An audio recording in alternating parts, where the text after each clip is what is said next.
मेरे channel education classes में आप सबका बहुत बहुत स्वागत है। फ्रेंड्स, अगर आपको मेरी वीडियो अच्छी लगती है तो प्लीज़ इन्हें लाइक कीजिएगा और मेरे चैनल को सब्सक्राइब कीजिएगा। जैसे ही आप चैनल को सब्सक्राइब करेंगे, साथ में एक छोटा सा बेल आइकन आएगा, उसे ज़रूर प्रेस कीजिएगा ताकि आपको मेरी हर वीडियो का नोटिफिकेशन मिल सके। और हाँ, अगर आपका कोई क्वेश्चन या क्वेरीज है तो प्लीज़ मुझे कमेंट बॉक्स में ज़रूर लिखिएगा, मैं आपके सभी कमेंट्स पढ़ती हूँ। दोस्तों, मेरा जो चैनल है specially M.Ed, MA in education, B.Ed, JBT और BTC क्लासेस के लिए है। इसके अलावा जो स्टूडेंट CTET, TET एजुकेशन में नेट का प्रिपरेशन कर रहे हैं, उनके लिए भी बहुत ही हेल्पफुल होने वाला है, क्योंकि मैं यहाँ एजुकेशन के हर टॉपिक को इंक्लूड करूँगी। तो अब देरी किस बात की, जल्दी से चैनल को सब्सक्राइब कर लीजिए। और अब स्टार्ट करते हैं आज का हमारा टॉपिक। दोस्तों, आज का हमारा टॉपिक है रेवेंस प्रोग्रेसिव मैट्रिसेस। देखिए, इंटेलिजेंस टेस्ट हम कर रहे हैं और इंटेलिजेंस में कुछ फेमस टेस्ट हैं जो कि कॉमनली यूज किए जाते हैं, जिनमें हम स्टैनफोर्ड बिने इंटेलिजेंस स्केल कंप्लीट कर चुके हैं। वेस्लर टेस्ट, वेस्लर के 3 स्केल्स हैं। WPPSI यानी कि Wechsler pre school and primary scale of intelligence, Wechsler intelligence scale for children WISC और Wechsler adult intelligence scale WAISC। ये तीनों ही स्केल हमने डिटेल में किए हैं और आज का हमारा टॉपिक है Raven's progressive matrix. The tests were originally developed by John C Raven in 1936। Raven's progressive matrices और RPM is a non-verbal group test typically used in educational settings. It is usually a 60-item test used in measuring abstract reasoning and regarded as a non-verbal estimate of fluid intelligence. देखिए, ravens progressive matrices एक non verbal group test है, यानी कि इसमें किसी भाषा का प्रयोग नहीं किया जाता। बिना भाषा के प्रयोग के ही पूरे ग्रुप का मानसिक परीक्षण होता है और इसको डेवलप किया गया डॉक्टर जॉन सी रेविन के द्वारा 1936 में, जिसे हम शॉर्ट फॉर्म में RPM यानी कि रेवेंस प्रोग्रेसिव मैट्रिसेस या RPM के नाम से जानते हैं।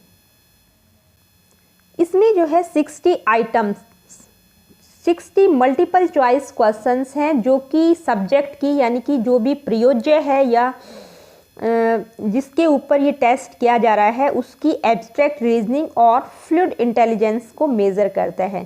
देखिए, फ्लूइड इंटेलिजेंस क्या होती है? फ्लूइड इंटेलिजेंस का मतलब होता है ability to solve new problems using logic in new situations and identifying patterns, यानी कि बिना किसी पास्ट एक्सपीरियंसेस के, प्रीवियस नॉलेज के जो न्यू प्रॉब्लम्स को सोल्व करने की कैपेसिटी होती है, उसे हम कहते हैं फ्लूइड इंटेलिजेंस या फ्लूइड रीजनिंग। इसका एक पूरा वीडियो फ्लूइड और क्रिस्टलाइज्ड इंटेलिजेंस का जो थ्योरी है वो मैंने पीछे डाला हुआ है, आप मेरी प्लेलिस्ट में जाके भी इसको देख सकते हैं कि फ्लूइड इंटेलिजेंस क्या होता है। तो ये जो रेवेंस प्रोग्रेसिव मैट्रिसेस है, बच्चे की एब्स्ट्रैक्ट रीजनिंग यानी कि अमूर्त चिंतन और फ्लूइड इंटेलिजेंस को मेजर करता है। It is the most common and popular test. ये बहुत ही कॉमन और पॉपुलर टेस्ट है जो कि 5 साल से लेकर बड़े लोगों के ऊपर एडमिनिस्टर्ड किया जा सकता है, प्रशासित किया जा सकता है। और जैसे कि पहले मैं बता चुकी हूँ, इसमें 60 मल्टीपल चॉइस क्वेश्चंस होते हैं जिनको कठिनाई के बढ़ते क्रम में लिस्टेड किया जाता है। This format is designed to measure the test taker's reasoning ability, the educative component of Spearman's G. G means general intelligence.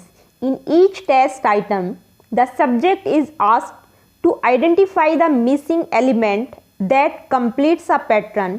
Many patterns are presented in the form of 6x6, 4x4, 3x3 or 2x2 matrix, giving the test its name. देखिए, इसका जो format होता है इस तरह से design किया जाता है कि वो टेस्ट टेकर जो भी है, जिसका टेस्ट लिया जा रहा है, उसकी रीजनिंग एबिलिटी या उसकी जनरल इंटेलिजेंस को मेज़र करता है। इसमें जो है सब्जेक्ट को जो भी प्रयोज्य है उसको कुछ आइडेंटिफाई करना होता है, मिसिंग एलिमेंट, जो कि एक पैटर्न को कंप्लीट करते हैं, या कुछ इनकम्प्लीट पैटर्न इसमें दिए जाते हैं, उनको उसको कंप्लीट करना होता है। जो पैटर्न्स इसमें प्रेजेंट किए जाते हैं वो मैट्रिक्स फॉर्म में होते हैं, या तो वो 6x6 की मैट्रिक्स होगी, या 4x4, या 3x3, या 2x3। यानी कि 6x6 का मतलब होता है 6 rows and 6 column, 4x4 4 rows and 4 column, और उनको अलग से एक नाम दे दिया जाता है। अब रेविन ने इस टेस्ट में 3 तरह की डिफरेंट मैट्रिसेस का प्रयोग किया है। तो आइए देखते हैं वो कौन कौन सी मैट्रिसेस हैं जिनका प्रयोग रेविन ने इस टेस्ट में किया है। सबसे पहले है standard progressive matrix. These were the original form of the matrices first published in 1938.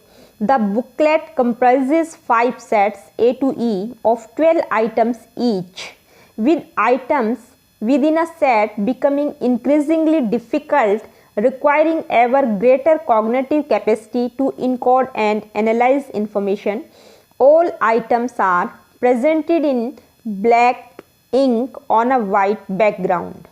देखिए, ये मैट्रिक्स की एक ओरिजिनल फॉर्म है स्टैंडर्ड प्रोग्रेसिव मैट्रिक्स, और इसको पब्लिश किया गया 1938 में।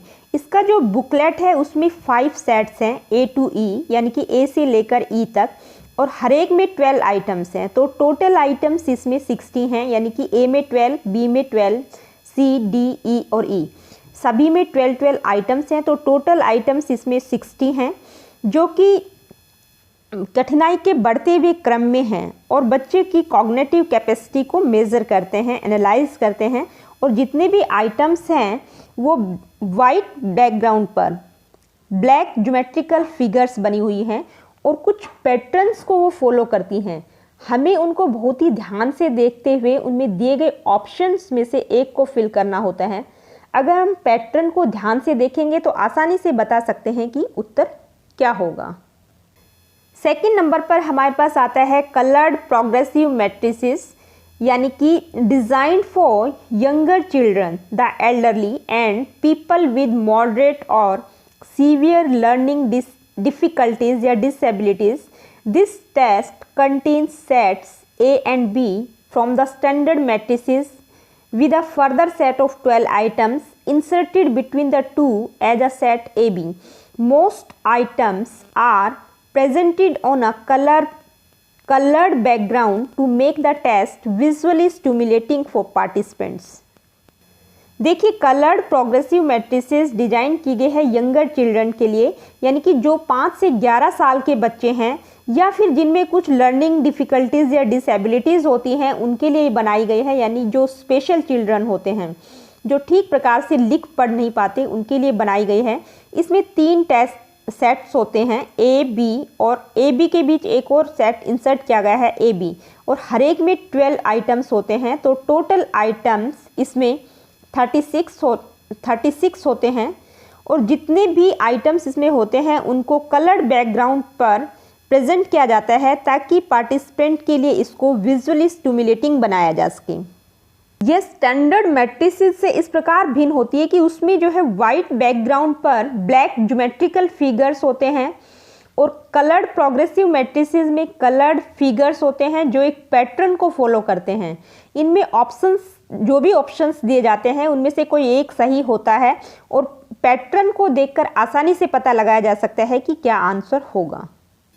देखिए, थर्ड नंबर पर हमारे पास आता है एडवांस्ड प्रोग्रेसिव मैट्रिसेस। तो आइए देखते हैं एडवांस्ड प्रोग्रेसिव मैट्रिसेस क्या होता है।